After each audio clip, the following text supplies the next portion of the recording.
Issue 2 makes it harder for us to do our jobs. And that's not safe for us or the neighborhoods that we serve. When the call comes in, let's make sure Ohio firefighters are ready. Vote no on issue 2. You know, obviously we're proud to be a part of this campaign, and we're proud to be involved early on as one of the components of the campaign as firefighters, because we are one of the smallest organizations in the state that's affected by this campaign. There are 11,000 full-time firefighters statewide, and this could compromise us from the Ohio River up to Lake Erie. So I'll take any questions you might have. Can you expand on this, on the main nugget here, which is that under the new law you're not allowed to negotiate over staffing levels? Now, I think that's a key component for us.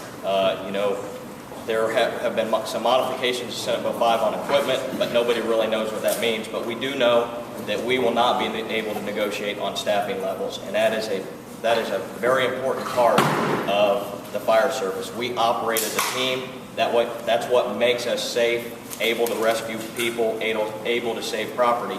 We operate in these teams, and when you're unable to negotiate for those staffing levels, you have a potential to decrease your safety exponentially. Why wouldn't city officials take it upon themselves to make sure there are adequate staffing levels? Why would they need you to demand it? It's almost funny that I have to answer that question. I mean, we see every day in communities across the state that city officials, I mean, people they feel that they're not held accountable for their actions. They're in for a short period of time, and then, you know, they may be elected out of office. But what it comes down to is priorities change with every administration, and staffing level, our number one priority is to protect life, and we need staffing levels to do that. That's what contracts are in place for.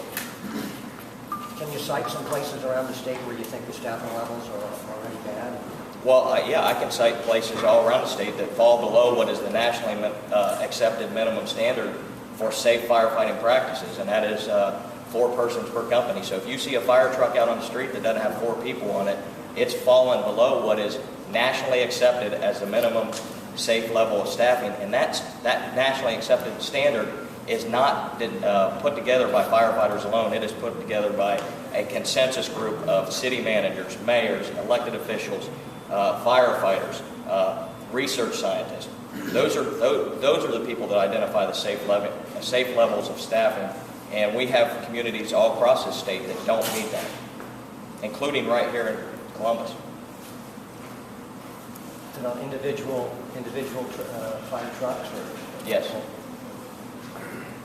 The other side will probably argue later that there's nothing in this bill that will reduce staffing levels. What would be your response to that? There's nothing in this bill that says you have to reduce staffing levels, but there's nothing in this bill that allows us to negotiate for staffing levels.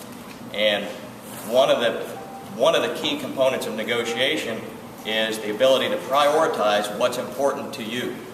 And if my membership were predominantly females, I may have a different benefit package that is important to them, and I may negotiate for that over pay.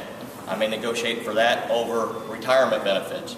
But if my fire department is predominantly involved in firefighting and we need to address safe staffing, I may negotiate staffing over pay or over benefits.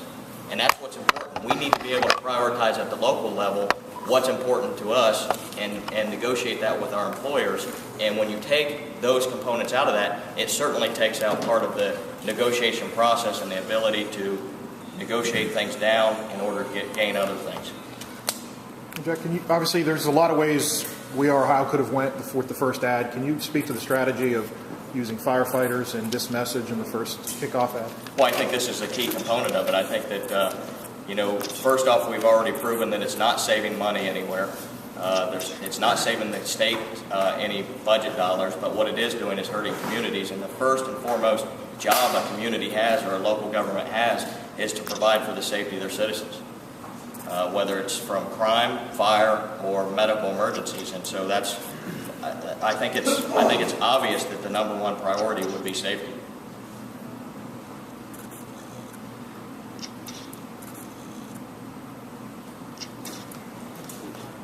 Okay, if any of you want to ask questions of the firefighters, I'm sure any of them will be happy to answer any of them. Do you know which? I'm sorry. Do you know which firefighters are that? Is this? We have one Columbus firefighter, Mark Hill. Is he here? Mark Hill? I haven't seen him. But, Are they Columbus firefighters? One of them's a Columbus firefighter. One's a Cincinnati firefighter. Okay.